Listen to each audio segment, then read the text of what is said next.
this is our first Q&A on this film. You're all invited to join us. You raise your hand, then we can see you. Since the actors are here, maybe we can start with one question from just kind of many questions concerned with the actors, but one maybe the shooting process, because like the one really revelation, surprising thing is that nearly every, I don't know how many seconds, there is a change of perspective, a change of angle, there's a new camera position within your dialogues or your even lines. How did that work? Well, we practiced a lot beforehand. We did readings, so... Can you hear? Yeah. Can you hear? Yeah.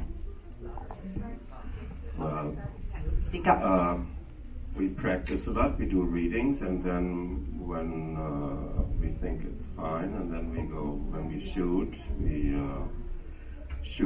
a whole sequence from a lot of sides, and in the editing process, I decide which way we go through the shoot. But there's one rule, I never go back to a shot that has been shown already. Because I don't want it. Usually in dialogues there's always like back and forth and over the shoulder, and then for 10 minutes and you get cheated. And as an audience, here I want the camera more screws into the scene itself, screws itself into the scene, and the audience never knows what comes next. That's very important. But the actors, because you were shooting different versions, know what comes next, or you also don't really know? Yes, they know. We shoot half a page, and then we shoot it in 5 or whatever amount of directions, and we do another half page, and then of course it's important to change places, to not only like camera angles, but then change places. So nothing is predictable in this movie. You had this thing in mind for 15 years, and a lot of things changed. Then you chose these 5 cities that are very dear or near to you. These are the cities I know a bit of.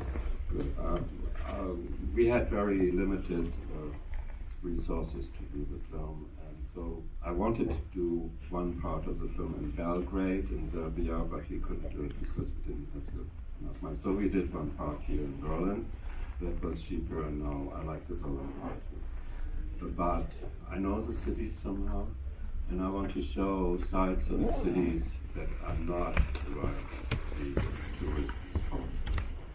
So the cities are the sets themselves. Some of the sets were built by our set designer Uli Etter, like, for example, the hut of the cosmologist in São Paulo. That was just a garage, and he designed it. And for example, the confessional stand in Berlin, he built it. You have to build it. You have to build it. You can't just find it, especially not with the Arabic or whatever graffiti. Yes, but for me, the sets, all the places are protagonists too. And for me, it's very, as the camera is the part in the game, and it's not illustrative. It's, for me, it's a protagonist in that dialogue.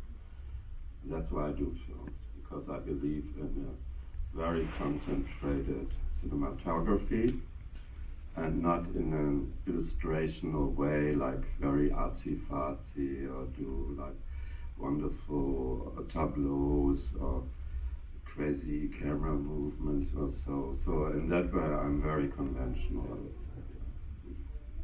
I mean, you do have also beautiful shots. I hope Desert. So, But being probably most people in the audience know, being the architectural urban cinematographer you are, And you say you know these cities. Do you still have to search for the specific angles in which you now put You mean people? on the set? Yes. Well, I decide on the set, and there are 1,000,000 possibilities, and it's very easy for me to we work very fast, and because it's easy for me. I don't have a cameraman, so I don't have to use up my time with communication with my cameraman, which takes a lot of time usually. And so I just say this. We had 5 days in each city, not more. That is not much, and so we had to work very hard. There's no time to hesitate, you know, and there's no reason to hesitate because I feel when I'm in a certain set, I do this, and then that, and then it's done. Oh, the laughing. You know, that's a German problem. They are a bit inhibited to laugh, and it's strangely funny. But but on the other hand, the film is very fast, and right after a funny thing, something terrible might happen. You know. Exactly. That's what I'm saying. You're not daring to. I laugh all the time, actually. No. Yes, I think identity is a trap, and all this identity and let's get identical identity. I think it's a trap, and it's actually a device of the state to that you have to be in a certain way so that you then can be punished. The identity thing came up in the gay movement and so on, maybe it was important for a time. I think now it's a joke because identities change everyday mind, for example, and I don't want to be identified as a certain being because we are very multi-cellular and multi-interested, and I think identity is a trap, as ecstasy is a trap too. And that's why I have one actor, one actress for two totally different people. I don't want to make a connection between them, but in the topics there are certain hidden connections. So, but I don't go into this identity politics thing. It hinders us to think freely about the state of the world. Streetscape's dialogue is already very much a fiction film, although it's based on facts or spoken language that took place. Here in this film, there's a lot of research too. I don't tell lies. I just use facts or what I know about the reality and fiction. I always wanted to do fiction, but I was cut short in '91 because I produced a rather big feature film myself. It was my film, and I got totally broke. And afterwards, the time I had to go I just had to drop the actors and film architecture because it's cheaper. And then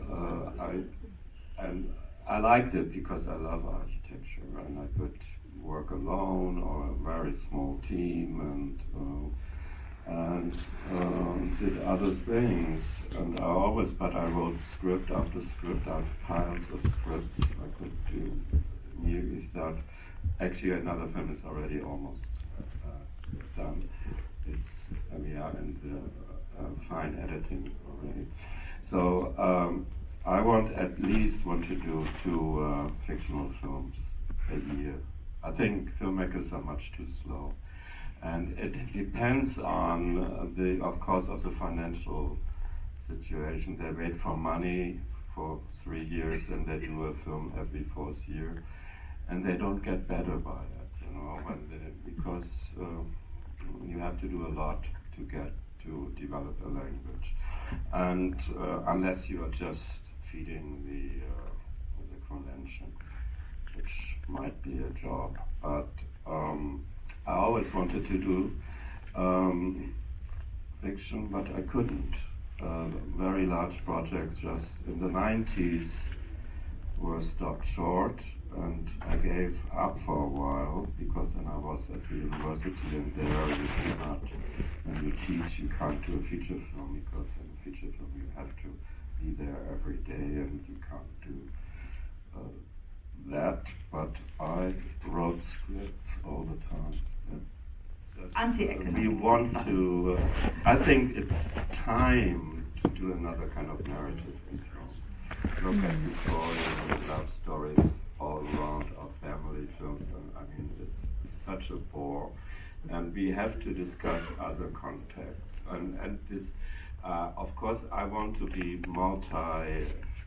I don't like the monothematical films too. It should all be mixed up as reality is mixed up to an simultaneous event. And there are very few narrative structures in film that go into that field. I hope I'm one of them. We are very sure that you are one of them. That's why we have you in Encounters. We're very proud of that. We wish you luck for the award, because Encounters, as you know, is a second competition. We, of course, also have these other, maybe, love stories. But here in Encounters we have a mature and nevertheless more or less futurist project, and I would like to thank you very much for that film, and especially now for the exhaustive talk. Thank you so much.